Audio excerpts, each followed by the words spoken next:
Hello, and welcome to another Wargame Dragon Cast with me, Rangru. And today we're doing a 1v1 on Hell in a Very Small Place from the Wargame Bootcamp Discord monthly tournament. This theme still being on the rookie side of the Wargame Bootcamp Discord. And well, on the left hand side in the blue, we have Hito playing as a rather thematic blue dragons deck. And on the right hand side in the red, we have PU playing as a USSR deck. So a pretty standard vanilla matchup here. And as you can see right off the bat, Hito is going right down the road with his Kyu, two Kyu-Rush-No-Shikis, and a decent amount of heavy anti-air as well. It seems like something you'd see in a what's it called? I was in the bloody thing and I can't. A Private Purgatory. It's quite embarrassing how I forgot the name of the thing that I was in. Great series, by the way, and by Firestarter. Please do check it out. But nonetheless, the Kyus are making the charge into Charlie here. Have a little bit of reconnaissance support, but not all that much. Got some Monster Strength 90s with their nasty RPGs, and they are pretty damn nasty. Can definitely blow a big hole in those Kyus. But northern flank, pretty quiet. Southern side, no one going into bloody Bravo. We got PU taking a long stroll along the mountainside with some BTRs and infantry.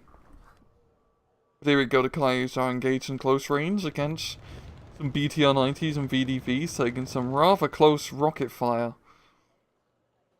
One of them down to 4 hit points and being chased by the BTR 90, but the second one does come in pretty clutch. And PU is getting a pretty easy +2 point advantage just due to how much point was dedicated into his Foxtrotter assault, so to speak. See our first Russian aircraft, the Su-27, finishes off the job, does get shot down, and pretty much every single Russian aircraft loss is going to be big, as PU only has 4 aircraft in his entire deck. As he went for the approach of, I might as well just get a few very good aircraft and get my money's worth, rather than getting half a dozen mediocre aircraft. And frankly, the USSR is really good in that aspect. Well, when the airplanes aren't getting shot down, at least.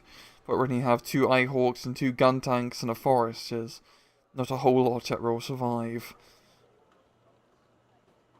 You're seeing a Nona being brought in up north with some close range fire support.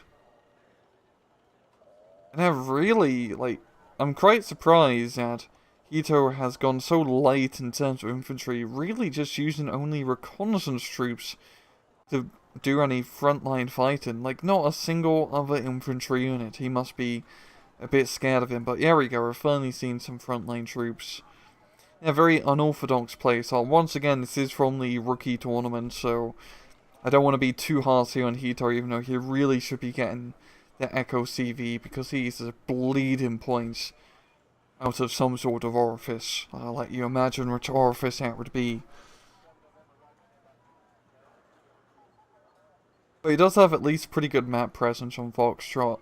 Bravo, I mean, losing Bravo like this is not ideal in the slightest, as PU does have a pretty good hold in that bridge, and even using the BTR 90s to kill some light armored vehicles, and gonna be forcing that infantry from not moving up for the time being until some anti-tank comes in and deals with those APCs. So PU buying some time down south. Got the MA8 being brought in for some fire support on the Nanayon Shikis.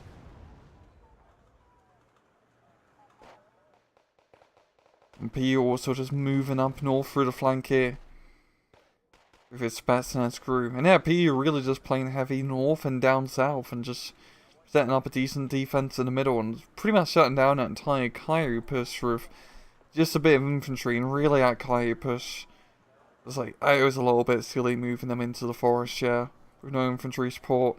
Really should have probably just tried to hook around the road here and shut this area down instead.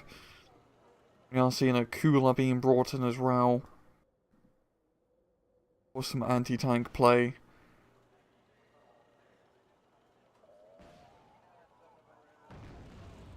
if he can actually get some hits as he keeps losing the sight, and he's going to back off as our gun tank is moving in to say hello.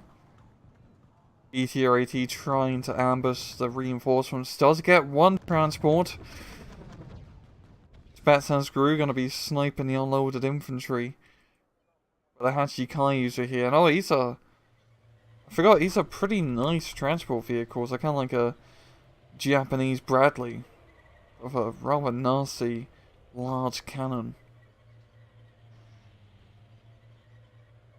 A very funky looking ATGM.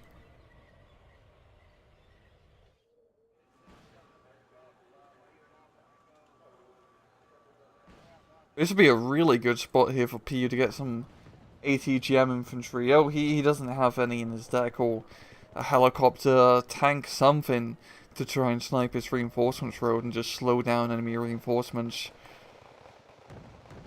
I've seen a napalm tank beam, or napalm APC trying to get some fire onto the motos. But that's not going to happen with the Scratch here providing some lovely fire support. We'll see a second push here in the center. There we go, the flame's going to be burning them out. I do love seeing flamethrower vehicles being used. It's something you don't see more of, but they're such a really effective for the price. I mean, it can be hard to get into a position, of course. But when someone's on fire, you can do, pretty decent damage. It's a good way to shut someone up for a little bit. As we're seeing up north, those VDVs are not in a lovely position. They're in a rather hot position, you could say, and being forced out of that said position. But PU just has a very good control over the flanks north and south, while Kyu is just, or Hito I should say, is just trying to push in with his Kyus right through the center here.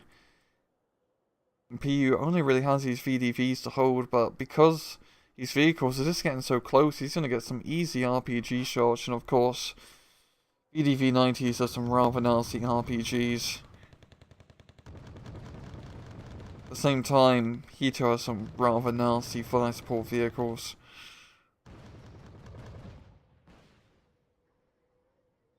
Probably gonna be falling back and only a single point of HP.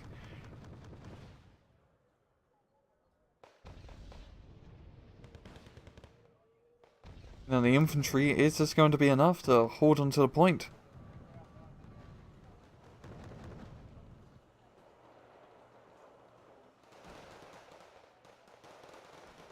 Nighthawk's just rushing down the road here, trying to shoot down a cooler.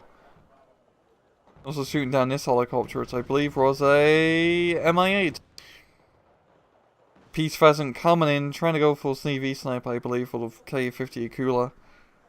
I think I was trying to go for a CV, but didn't get the kill. And in Echo, we still don't have a CV over here. There we go, we're finally seeing one being brought in. This has been a pretty nasty, points bleed. PU is already halfway to victory, and he hasn't really had to do all that much for it.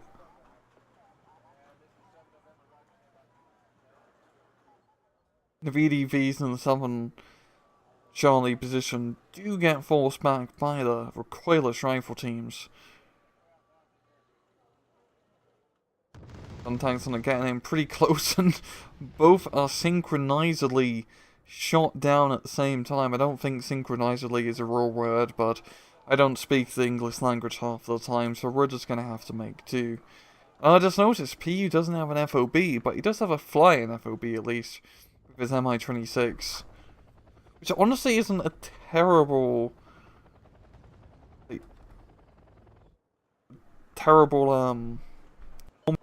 an FOB. The FOB is still much better point rise, of course, but, sometimes you don't really need it. So you might as well just have the flying FOB instead. I'm just still in awe of just the size of that bloody thing. What were the Russians thinking? I think they were thinking they wanted a big bloody helicopter.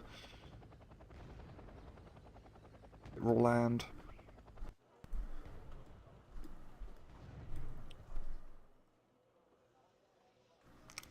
Nona is providing some smoke cover here for the VDVs. as Ninja is coming in to try and spot them. But even though, like, Hito hasn't been doing very well this match, he does have a foothold into Charlie. If he can knock out Charlie CV, that'd be a pretty big deal. He has managed to get it back to a 0-0. There is 29 minutes on the clock, and that does give him a decent amount, like a fairly reasonable amount of time to catch up, of course. But he's going to have to really play hard in Charlie, I think, if he wants that to happen. And there's a T80UM in Charlie, which is pretty much just going to shut down any push in the open from, well, anything, really. I mean, the Kyu can challenge him, of course, but it's a rather risky proposition between both sides.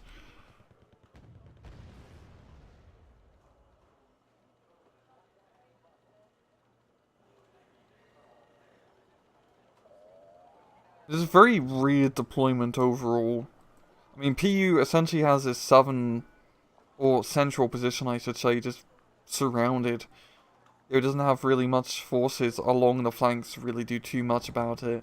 It's going to be pushing through the center of the T80UM. So it's definitely going to force a fight here, as the Kyu is moving up.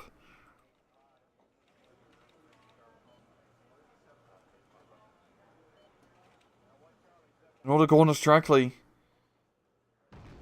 trying to snipe at Kyu as he comes down the road here. If he can get a side shot, he would do like ridiculous amount of damage. As that Metis M is nothing to sneeze at.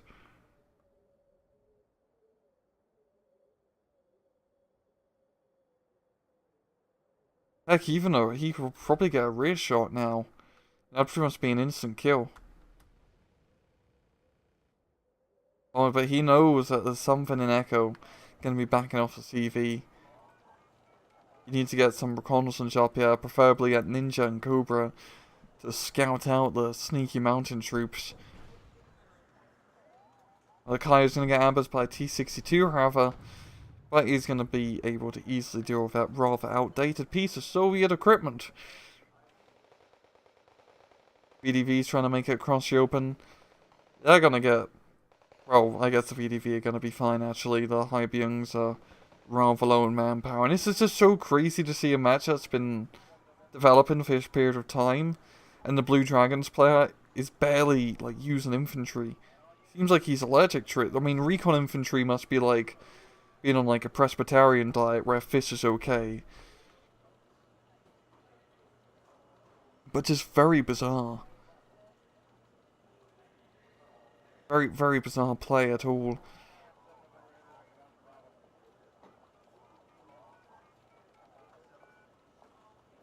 And PU going to be getting that CV under go here to capture it, get that plus 1 point advantage. Get a Cobra in the Ninja. After dealing with the backline threat coming in. Oh, the Scratch, we're getting a decent ambush. But not enough to actually get a kill, unfortunately. Oh, maybe now. Ninja getting way too close here. But the Kyu comes in clutch before the Scratch it could reload.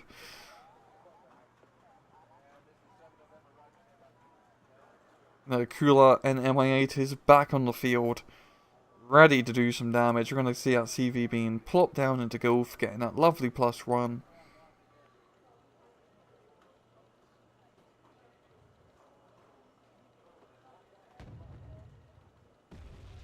I want to just find some artillery fire to route out that reconnaissance infantry. The MI8 might do it at a more direct range with its 50 cal machine gun. And more distractly backing him up. If he can back off a little bit, he can finish them off with some big 122mm rockets.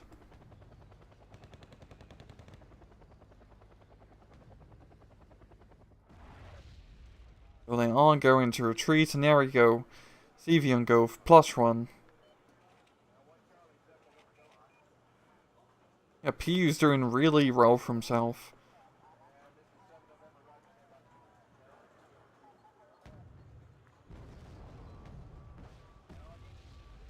We're like getting the Cobra easy peasy style. We're seeing finally some more infantry here, but mainly as the defense into Echo. Now, Hawk is a little bit too close to the front line there. Gonna get chased down by the scratch hit, and well, actually surviving pretty well, considering it's essentially oh, it does have a little bit of armor, but not really much to talk about.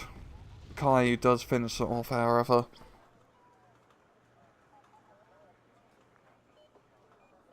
Yeah, PU's in a good position, getting it nice and slow plus run.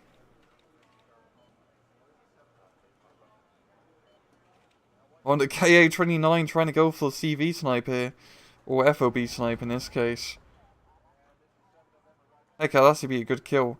But no, he's gonna try and go for the CV, but heck, the reserve infantry, even though I don't think he brought them out for anti-aircraft fire, is going to be enough to save that CV's life for the time being. There goes that Beluga rail.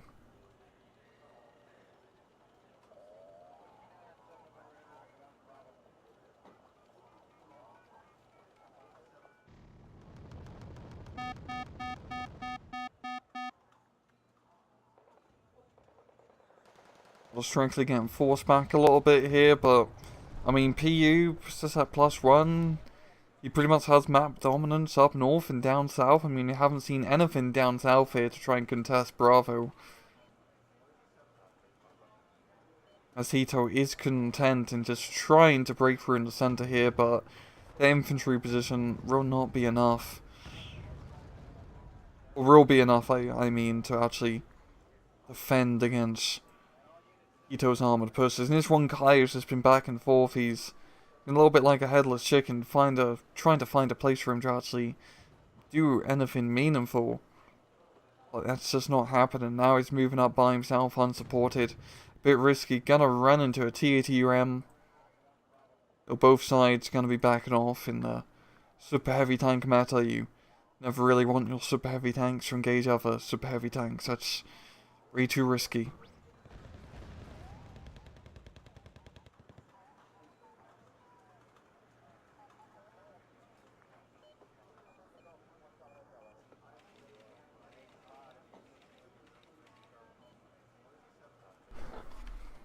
But yeah, this is really just crawled down to an absolute, like, snail's pace now.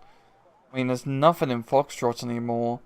Hito's just lost all semblance of having any units on the front line. I think it's pretty clearly this will be a good game here.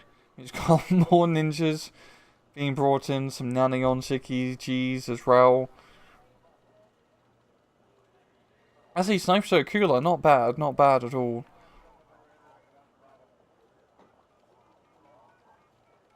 We got a Smirch over here.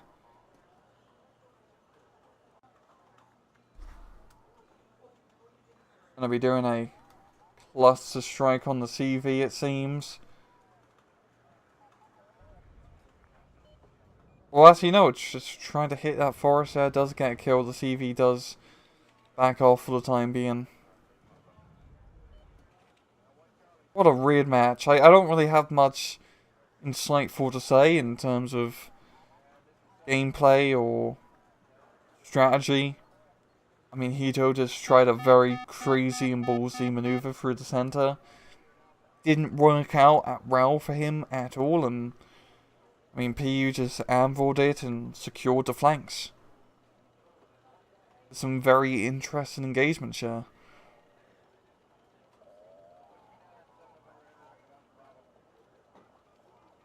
I'm curious to see the KD difference afterwards. I feel like PU is going to be pretty high up.